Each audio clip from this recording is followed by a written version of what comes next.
Live from the world's capital markets, here are the latest financial headlines brought to you by News Factory. Hello and welcome to Monday's Daily Financial Review. Here's what's making the headlines in the markets today. The dollar-yen pair traded sideways in the last session. The Williams indicator indicates an oversold market. The Bitcoin-dollar pair rose 0.6% in the last session. The CCI is giving a positive signal.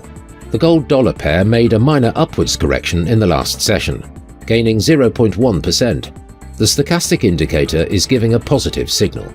The last session saw the oil rise 0.8% against the dollar. The Williams indicator indicates an overbought market. Coming up, the choices from our chief analysts for today.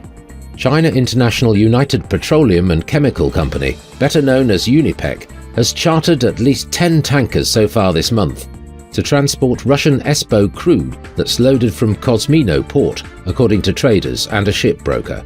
A Conservative lawmaker submitted a letter of no confidence in Boris Johnson, and another quit a role as an assistant to Britain's Interior Minister, putting new pressure on the Prime Minister over illegal parties at his Downing Street residence during COVID-19 lockdowns.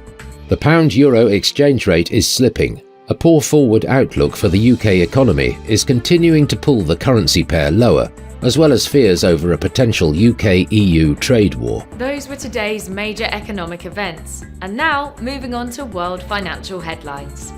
The Eurozone's business climate will be released at 0900 hours GMT, the Irish retail sales at 1000 hours GMT, Germany's import price index at 0600 hours GMT.